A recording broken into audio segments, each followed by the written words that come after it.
This is Sunday Focus, a weekly public affairs program that looks at the topics affecting our society and the people who are making a change in the community each and every day. The people who have vision for the next generation. Sunday Focus presents new challenges for us, keeping you informed with topics of local and regional interest. Now the host of Sunday Focus, Christine Manica. Welcome back to another edition of Sunday Focus. It's been busy at the Capitol here in South Dakota, and Pierre, they just wrapped up this year's legislative session, and someone that has a perspective about what happened behind the scenes and someone that was part of this is South Dakota Representative Tyler Tordsen. He is the representative for District 14 right here in Minnehaha. So Tyler, good morning. Good morning. Thanks for having me. Thanks so much for joining us this morning. Lots to go over with the latest session in Pierre, but before we do that, let's hear a little bit more about you. So tell us where you're from, your position in Pierre, and just a little bit about your political background. Yeah, you bet. Well, again, thanks for having me. So I'm a lifelong South Dakotan. I'm 30 years old. I was born here in Sioux Falls. I grew up primarily out in Rapid City on the western side of the state. I'm an enrolled member of the Sissinewaupton Sioux Tribe in northeastern South Dakota. I tell people I was a first-generation college student at the University of South Dakota down in Vermilion. Mm-hmm. And so I got, some of the corners of the different parts of the state covered. I had relatives that lived and worked in Pierre, and fresh out of college, I lived and worked in Pierre for 2 years before getting promoted and coming back down here to Sioux Falls. And so other than that northwestern corner of the state, I claim I got roots all across the state. And so that's, my background. We just wrapped up my first session. I'm a new legislator. Yeah. Representing District 14. So that's Southeast Sioux Falls. I would say, across the state, we have 35 legislative districts. They're all equal in size based on population. But my district is probably, I would say, the second smallest district as far as geographic size goes. Pretty compact, packed full of families. It's over in the southeast part of the state. It's Cliff Avenue to Veterans Parkway, 18th Street to 57th Street. So you can kind of visualize, I think it's like a 2-mile radius. Yeah, so wow. Pretty small. Yeah.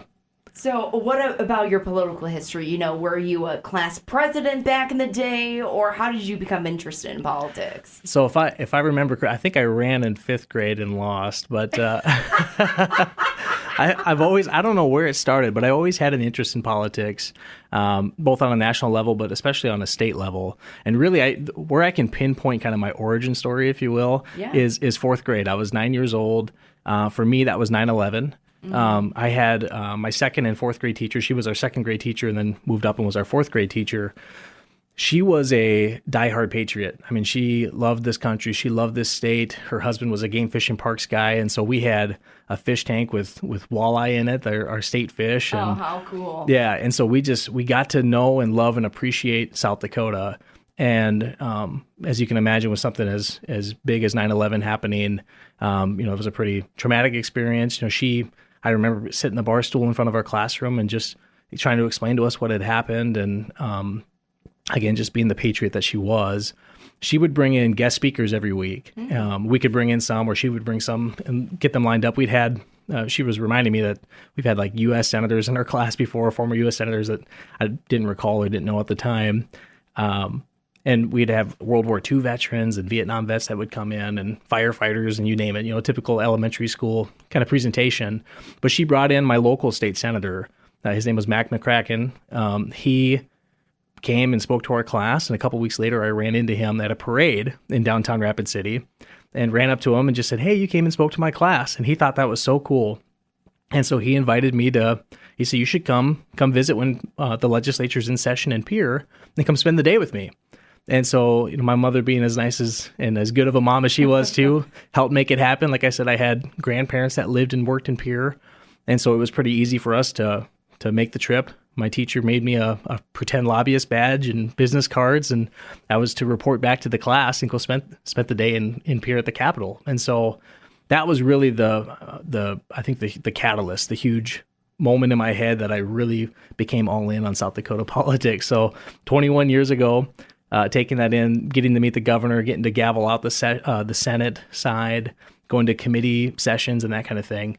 That year was not a presidential election year, but Jonathan was running for the U.S. Senate for the first time. 2002 was a big gubernatorial election year. And he invited me to come tag along with him to go see President Bush when he visited Mount Rushmore, and just kind of became a mentor for me at a super young age. And so it was always kind of there. I got into college, like I said, a first-generation college student, navigating that in Vermilion. So I was far enough away from Rapid City to where I was in a new territory and on my own, but it was still close enough and still in South Dakota to where if I needed to get home for anything, I could. Family was so important. I was pre-med bio, poli-sci as a hobby. Wow. Yeah. Pre-med bio. Yeah, I wanted to help people was the deal. And political science was just a hobby. And it was probably, I got involved in student organizations and started coming out of my shell with some of the leadership aspects and managing and working with student budgets and planning events and that kind of thing, on top of just trying to be a good student, which I did okay. And it got to my junior year. My advisors on campus were phenomenal, and they basically told me, you have to do the legislative internship. You need to go to Pierre. You got to take it in. And I had never done summer camps or anything like that before, and so it was kind of uncharted waters for me to go try to find housing and live with some strangers and navigate the whole experience. Yeah. And I credit that as being dominoes that fell in place that got me where I'm at today. I did that legislative internship 10 years ago in 2013 with the state Senate majority leader, and then had awesome networking experience. That summer, applied for the governor's office internship and went back to Pierre and interned with Governor Dugard and his team. Yeah. And went back to school and got fired up and ran for student senate. And then my super senior, I took 5 years because of switching majors halfway through. I ended up finishing econ and poli-sci. But my super senior year ran for student body president at USD, which was my first real kind of campaign, if you will. Sure, yeah. I think we had to get like 500 and some signatures to get on the ballot, raise money, and did a televised debate, and it was the real deal. I mean, I think cupcakes, buttons, anything like that. Yeah, so we had buttons, yeah, for sure. And it was, I think it takes 50 signatures or so to get on the ballot to run for the legislature. So to get 500 on campus, with students was a whole different experience, but I think it taught me a lot. Oh, for sure. Now, this kind of goes into my next question. When you talked about your teacher bringing in different speakers, different, representatives for South Dakota, what's something that they said, that one of the speakers said, that kind of stands in your mind to this day? And it kind of goes along with who or what inspired you to run for your position now? I can't necessarily pinpoint one specific thing that was said. I think it was watching leaders at different levels, both local level, state legislature, university campus, and then at the state level too, with interning with the governor's office. And, when I interned in the governor's office the summer of 2013, you had to realize that you were the governor's office intern. So I wasn't just right next to the governor the whole time. I was working with his staff, and he's got a big team to help make state government run and lead the executive branch. And so just seeing public servants in action, doing it, for the right reason and trying to make a difference, I think was the biggest impact for me. That was a reason why I stayed in politics. That, like I said, it was a hobby, and I didn't think it would be a career, but it ended up, showing me that, like a medical field or like something else too, it's critical, it's important, it's needed, and we need good people to do it. And so just that kind of encouragement from leadership along the way was really the catalyst to get me to stay with it.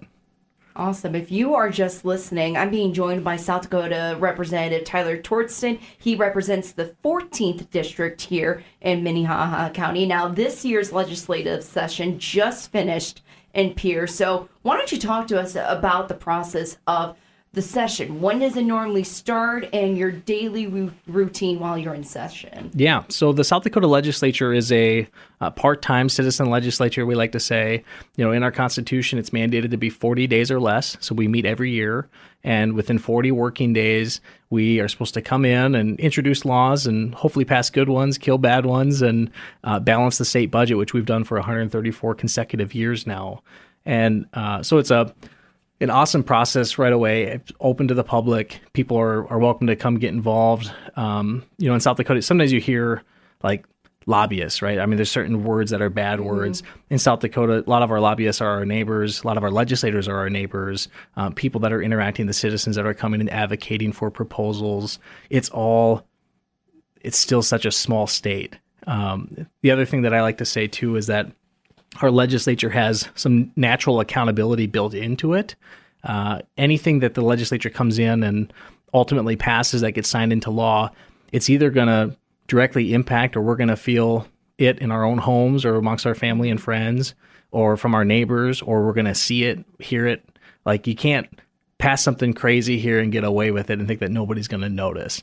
So that also keeps us accountable. And most of our people, they go back to their jobs and their life, or farming or banking, or being parents or whatever it may be. And so it's a really unique process that I think is not necessarily true in all the other states across the country, but in South Dakota, I think we do it right. So what is that daily routine for you once first day or even the first week of session? Yeah, the first week is a little bit more routine, I suppose. We kick off, we convene right away in the morning for the first time, finalize and elect all of our constitutional leaders in the legislative branch, and then we do the governor does her State of the State address. On Wednesday, we do the State of the Judiciary address, and we do a State of the Tribes address, which has been around for a couple years now, which is also really good and really neat and unique to South Dakota. Mm-hmm. And then we get rolling. So a typical day, usually that first week or so, it takes a little while for bills to get introduced. Legislators have a set amount of days that you can introduce bills and resolutions, and then everybody has committee assignments. And so sometimes some people have a couple more than others. I think in the Senate, usually they have about 3 committees that they're a part of. I was on 2. This year I was on the Education and the Judiciary committees in the House. And so I had I think a perfect schedule. I had my committees met Monday, Wednesday, Friday, back to back in the same room. And so it gets to be so busy that you literally lose track of what day of the week it is. And for me, the saving grace was, okay, did I have committee this morning or not? It must be Wednesday, And some people will have it mixed between, Tuesday, Thursday committees and Monday, Wednesday committees, that kind of thing. So committees meet in the morning. The first block, 7:45 to 9:45. Second committee block meets from 10 to noon. And then most of us, House Republicans, House Democrats, Senate Republicans, Senate Democrats will go caucus. They'll go meet in their own kind of groups and strategize of what's coming up on the floor today. What are some business that we need to know? Here's some announcements, and we're able to have kind of conversations that way. And then we go on the floor usually in the afternoon about 2 p.m. Gavel in, and we'll do some of the typical routine business. Take any announcements or updates from different branches and motions and resolutions, and then consent calendar items, and then get into the actual floor debates and start voting on bills. So typically the first couple of weeks are a little bit slower as things ramp up. Mm-hmm. Bills get introduced, get assigned to committees. Those committee hearings get underway. And then about the middle part of session, early February, it gets really busy. We have crossover day to where every bill. The unique thing about South Dakota too, I'll say, is that every bill introduced gets a hearing. That's not true in Congress. That's not true in a lot of states. That's, again, unique to South Dakota, but a positive one that benefits the public overall. Every bill introduced gets a hearing. And it may not make it out of the first committee. It may die in committee, but every bill getting a hearing like that allows public testimony, allows the opportunity for people to advocate for ideas that they think are good, or to come testify and say why this is not good policy for South Dakota. And so there's a lot of things like that with people in mind that have been really good in South Dakota. So your first session, what were the easiest parts for you, and what was something a little bit more challenging? So I forgot to mention this early on. Outside of session, kind of my day job, if you will, since I graduated college since 2015, has been working with U.S. Senator Mike Rounds. Mm-hmm. I run his Sioux Falls office now. I've been with him since a couple months into his term. And so that's taught me a lot of leadership, South Dakota leadership. He's a former governor, former legislator himself, and now our 2-term senator. That taught me a lot of constituent service work. And so I think the easiest part for me was, again, being a kind of a nerd on the South Dakota political process since I was 9 years old.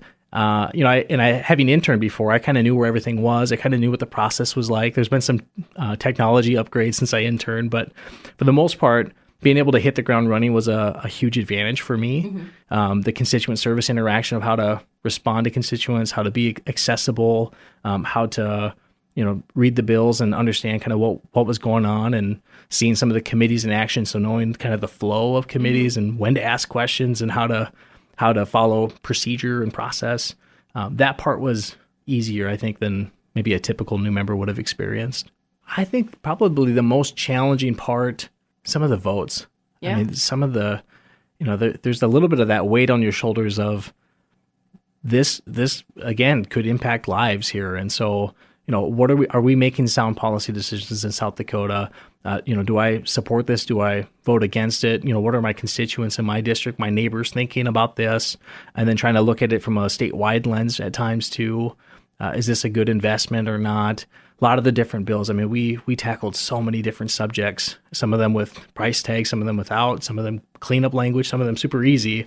Those tough votes, I think, were really, really hard at the time. Once you make that vote, though, you can't dwell on it too much. You just got to stick with your decision. You got to be able to stick to your values and understand why you made the decision that you did. And so I've learned that a little bit along the way, but it was pretty hard at first on some of the challenging votes. If you could make a rough estimate, how many bills do you think you read this session? So not counting like resolutions or commemorations, commemorations are more, recognizing the local high school team for their state A championship or something like that. But actual bills, this year the count was down a little bit from previous years, which isn't a bad thing. We had about 450 bills introduced this year between the House and the Senate.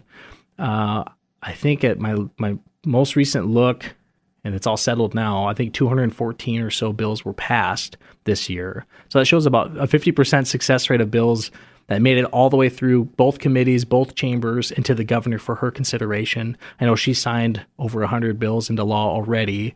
She's vetoed 4, and she's got quite a few on her desk for her consideration yet. But I would say I've probably read, if I had to guess, at least 2/3 of them. It's hard to be able to make the time to read all of them. I thought I was going to have time to, sit at home and read books in the evenings and whatever. And it was just go with reading and responding to emails and reading the bill texts and any amendments that get posted and what questions do I want to ask in committee. I would say probably close to 300 bills I read. You try to prioritize what's coming before me in my committee and what's coming before me for a decision on the floor. There were certainly lobbyists and advocates that would come and say, hey, I want to talk to you about this bill, and it's really important to me, and here's where it's at. And then to find out, well, it's still in committee that I'm not on yet. It might not even make it out of that committee. I might not even have the opportunity to vote on this, even if I wanted to. So having to just prioritize, what bills am I going to review now and when? So were you nervous? It's a silly question to ask, but being your first session and really thinking to yourself, gosh, I'm making a difference for South Dakotans across the state. Oh, there's an element of nervousness to it. I think the first time speaking on the floor, first time speaking in committee, you got those nervous jitters of cameras are on, and people could go back and see this if you really mess up or say something stupid. And so there was that element of nervousness too. And then again too, I mean, the weight of making this decision. It's also pretty humbling too. I have so much appreciation for our process and seeing it work and trying to make sure that we do it right. There'd be times that you probably catch me on camera zoning off and looking up at the ceiling and just like, look at this. I'm here. I'm in the chamber. Or seeing like the chandeliers and the history of, this place has been here for over 100 years. And I get to sit here and not get kicked off the floor. I actually get to push the button to vote. In the House, we have buttons, yes, no, and then a microphone button. In the Senate, it's all verbal. But being able to be there and be part of the process, I think that has an element of nervousness and humbleness to it every day that got me. Well, I know that people who are listening right now can't see you, but you don't look nervous. He's not no, he's pretty confident, everybody. Once again, I'm being joined by South Dakota Representative Tyler Tordsen. He is the representative for District 14 in Minnehaha County. So you already talked about the bills that were passed. Can you talk about some of those, the big ones that are really making the headlines nowadays? Yeah, it was kind of interesting to see, I've kept a pulse on the legislature for the last couple of years just as an engaged citizen and somebody who cares and enjoys the process. And you never know. You always hear about there's so many bills that don't get talked about. There's so much good work that we do, or bills that pass, 67-3 or 70-0, or pass on the consent calendar that don't make any headlines. And then it's the one that do make headlines. And so it was kind of fun being on this side of it and seeing, what the media would grab onto, what people were hearing and writing about versus what we saw come through every day. So getting back to your question, I guess, of some of the bills that passed or some of the ones that didn't, I think a lot of the ones that didn't, there's a variety of different reasons. Sometimes it's just it was thrown together too quick. Sometimes it's a difference of opinion of what a majority of we think South Dakotans want. Some of it was bill mechanics that it just there was too many unanswered questions yet. Some of them would get really close and they lose by one vote, and we can reconsider and try it again. There was a couple of those this year too, but like I said, there was a huge variety of bill subjects that we tackled this year. Some of the more controversial ones that did make some of the headlines. HB 1080 was the branded as the Help Not Harm bill. That one was involving certain medical procedures with transgender children and that kind of thing. There was eminent domain kind of carbon pipeline bills. There was multiple of them. Most of them didn't get out of committee. One did, and that was a pretty contentious vote on the House floor and ended up dying over in the Senate. Obviously, our budget at the end, the last week, was a big deal that we have to do every year. But this year it was a really good process. We saw a lot of camaraderie with the third floor, we call it, which is the legislative floor of the Capitol. Second floor is more executive. So between the House and the Senate, especially us on the House side, we just had, to my surprise, a lot of camaraderie this year. That's always good to hear, though, because you hear a couple of times, I should say, that there are people that tend to butt heads a little bit. But it's nice to see that there is a family-like feel when you are getting together and making decisions together. Yeah, it's, in the House side, we have 63 Republicans, 7 Democrats. So it's a super majority Republican group. The last couple of years, it's no secret to anybody that's been kind of keeping in touch with the process that it's been a rough couple of years in the legislature, primarily in the House, but just in general. So for this year we kept waiting for everything to get off the rails. Yeah. We had, I think, the largest new member class in a long time. About 40% of the House was all new members. And although we were new members, a lot of us kind of had different experiences. There's tons of former school board members and small town mayors and city councilors and county commissioners, retired sheriffs that were all part of the new member class too, that just really did a really good job this year. And that, I think, played a huge factor as well. What bill do you think will benefit South Dakota the most, and why? Senate Bill 210 was our General Appropriation Act. That was the big final budget that we voted on the last day of the regular session, our 37th legislative day. This year, part of it is because of, federal, like COVID relief dollars and federal surplus dollars. There was a hundreds of millions of dollars in excess, but also South Dakota's growing. We're recruiting people. Our sales tax growth was in the double digits for consecutive years. And so, our economy is good. We talk about South Dakota being the best place in the nation to live, work, and raise a family. And people love to visit here as well, too. And so we had a lot of money this year to work with, both on an ongoing basis and on a one-time basis. The governor in December proposes, her budget of how she thinks that those dollars should be spent, and making strategic investments while making sure our budget is balanced. And so us as a legislature, we took a lot of that. There were some things that got changed in the end that as budget revenue estimates went up in February, we realized we were able to make some more investments, and some of her proposals didn't make it to the end, but a large amount of them did. Some of them aren't super popular, like upgrading the state's IT systems, the motor vehicle titling system too, which is super critical, but not super sexy to talk about, But there were some really good one-time investments that we did. Economic development projects that'll create a huge amount of return on research and economic activity for all across the state. But on the overall budget, kind of getting to your question, this year we were able to deliver the largest tax cut in state history. It was valued at about $104 million. There was 3 major tax cut proposals that were pitched. One was the one that the governor was shooting for, which was a grocery sales tax, taking that from 4.5% down to 0. reducing the overall sales and use tax down to, the original proposal was from 4.5% down to 4%. We settled on 4.2, and then there was a property tax relief. It ended up becoming like a rebate program that was proposed. At the end, the legislative branch, the House in particular, just really rallied around lowering the overall sales tax rate. And so being able to vote on and deliver the largest sales tax cut in history, the largest tax cut in South Dakota history, was awesome in the first year. On top of that, we went over and above some of the governor's recommendations on, they call them the big three. So we went 7% increase to education, which is the largest we've seen since they raised taxes to fund teacher pay in 2016. That's what raised the rate from 4% or 4.5%. And so making a huge investment in education, a huge investment for Medicaid providers, making a huge investment in state employees was all awesome. We were able to keep college affordable at our tech schools and our universities by freezing tuition. Listening to the will of the voters with Medicaid expansion, we funded and implemented that this year and then pre-funded next year so that we don't get hit with the huge costs once that really gets going and takes off.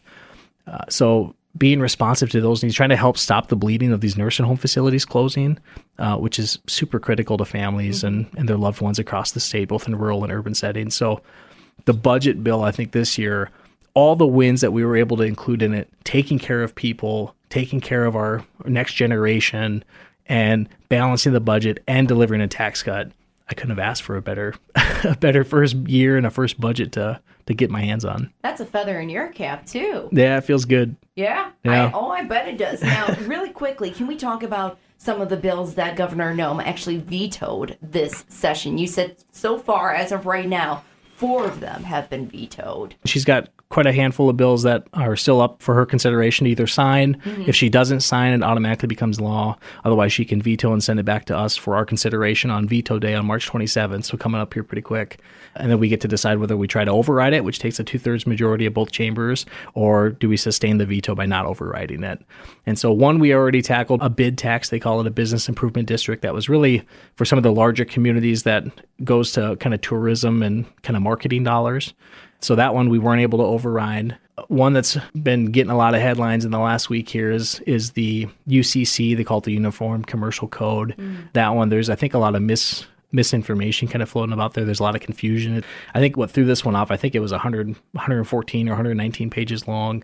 And a lot of it was just easier style and form wise to do it that way to showcase the amendment. But I think that caught a lot of people off guard. So we'll have that one to consider.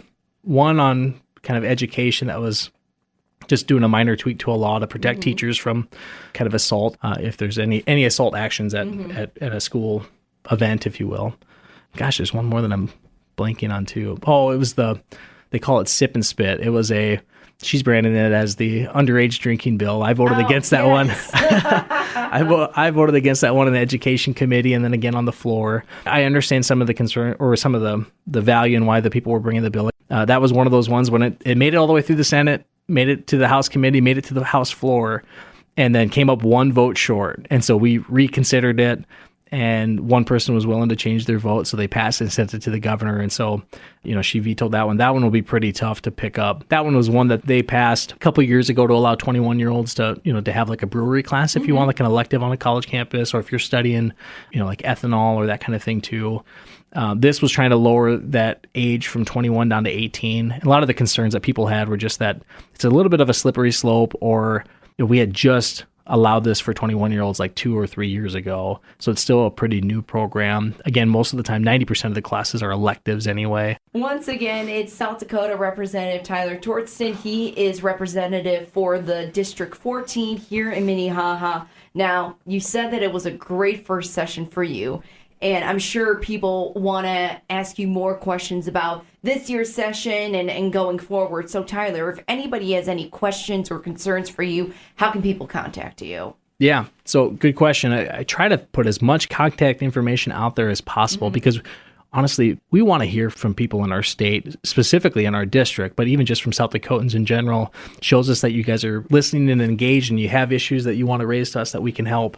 So the legislative website is really handy. It's sd.legislature.gov. And so you can find legislator contacts, you can find who your legislator is, you can find all the different bills and what passed. And it's even got a lot of the archive stuff going back 20-ish years and stuff too. So that, social media pages, website, all the information's out there, email, Facebook. All right, awesome. Once again, Tyler Tordsen, thanks so much for joining us this morning. Yeah, thanks for having me. Appreciate it. Sunday Focus is a public affairs program of Results Radio Town Square Media, Sioux Falls.